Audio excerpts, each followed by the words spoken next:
Learn Italian words quiz number 6. How do you say umbrella in Italian?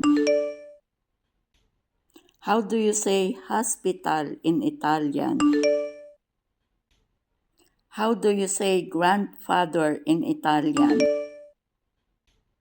How do you say new in Italian? How do you say clock in Italian? How do you say fish in Italian?